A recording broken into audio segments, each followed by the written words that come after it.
Praise the Lord. நம்மளுடைய ஆதாமுக்கு பொண்ணு பார்த்தது யாருங்க? பொண்ணு பார்த்தாங்களா? தேவன் தாங்க பொண்ணு செஞ்சு எடுத்துட்டு போய் ஆதாம் முன்னாடி நிறுத்தினாரு. உடனே ஆதாம் என்ன தெரியுங்களா சொன்னாரு? இவள் என் எலும்பின் எலும்பும் மாமிசத்தின் மாமிசம் அப்படின்னு சொல்றாரு. சரிங்களா?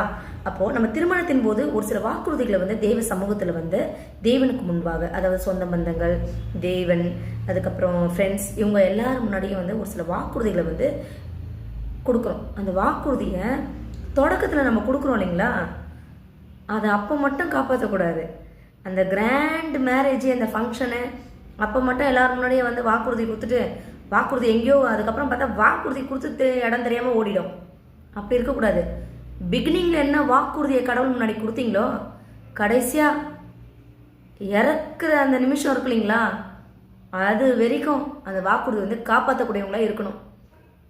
திருமணம்னு ஒன்று நீங்கள் செஞ்சுக்கிட்டீங்கன்னா வேற வழியே இல்லை, சேர்ந்து வாழ்ந்து தான் ஆகணும். அதுதான் கடவுள் விருப்பப்படுறாரு. கடவுள் தானே இணைச்சி வைக்கிறாரு கணவன் மனைவியை. அவரோட வெற்றியின் பாதையில் ஓடுறதுக்கு தான் தேவனோட அந்த ஓட்டம் வெற்றியான வாழ்க்கையாக இருக்கணும். இதை தடுக்க சத்ரு என்ன பண்ணுவான்? சாத்தான் களை விதிப்பான். அதுக்கு நம்ம இடம் கொடுக்கக்கூடாது. கணவன் மனைவினா ஒருமனப்பாட்டின ஆவி அங்கே இருக்கணும். வேற்றுமை இருக்கக்கூடாது, வேறுபாடு இருக்கக்கூடாது. நீ, நான், உந்து, எந்து, நீ பெரிய ஆள், நான் சின்ன ஆள், நான் எவ்வளோ சம்பாதிக்கிறேன், நீ எவ்வளோ சம்பாதிக்கிற, நீ படிச்சிருக்கியா, நான் படிக்கல, எங்கள் வீட்டில் நான் எப்படி விழுந்தேன், உன்னை வளர்த்தாங்க பாரு உங்கள் வீட்டில், நான்லாம் எவ்வளோ பெரிய ஆள் தெரியுமா, இதெல்லாம் வந்து பேச்சுக்கு இடம் கிடையாது. மேரேஜ் அப்போ என்ன வாக்குறுதி கொடுக்குறோம்? அந்த வாக்குறுதிக்கு பிற்பாடு, அந்த திருமணத்தின் பிற்பாடு கணவன் தனி மனைவி தனியெல்லாம் கிடையாதுங்க. கணவனுக்குள் மனைவியும் மனைவிக்குள் கணவனும் இருக்காங்க. கணவன் மனைவி ரெண்டு பேரும் ஒரே மாமிசம், ஒரே மாமிசம், அவ்வளோதான், வேற வழியே இல்லை, வாழ்ந்து தான் ஆகணும். பிடிச்சிருக்கு, பிடிக்கல, என் இஷ்டப்படி நான் போயிடுவேன், இன்னொருத்தவங்களோட போயிடுவேன், எனக்கு பிடிச்ச வாழ்க்கையை நான் எடுத்துக்குவேன்.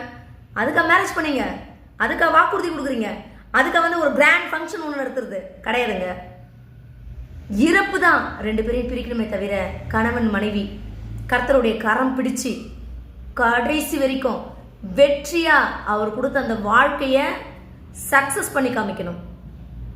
கர்த்தரோட சக்சஸ் பண்ணணும் லைஃபை. சத்துருக்கு இடம் கொடுக்கவே கூடாது. அவன் தோத்து போகணும். கர்த்தரை ஜெயிக்க வைக்கணும். ஒரு மனத்தோடு தான் இருக்கணும். எல்லா காரியத்திலையும் கணவன் மனைவி வேறு வேறு கிடையாது, ரெண்டு பேரும் ஒன்று. ஒரு மனத்தோடு தான் சேர்ந்து எல்லாத்தையும் செய்யணும். கடவுள் கொடுத்த வாழ்க்கை காப்பாற்றிக்குங்க.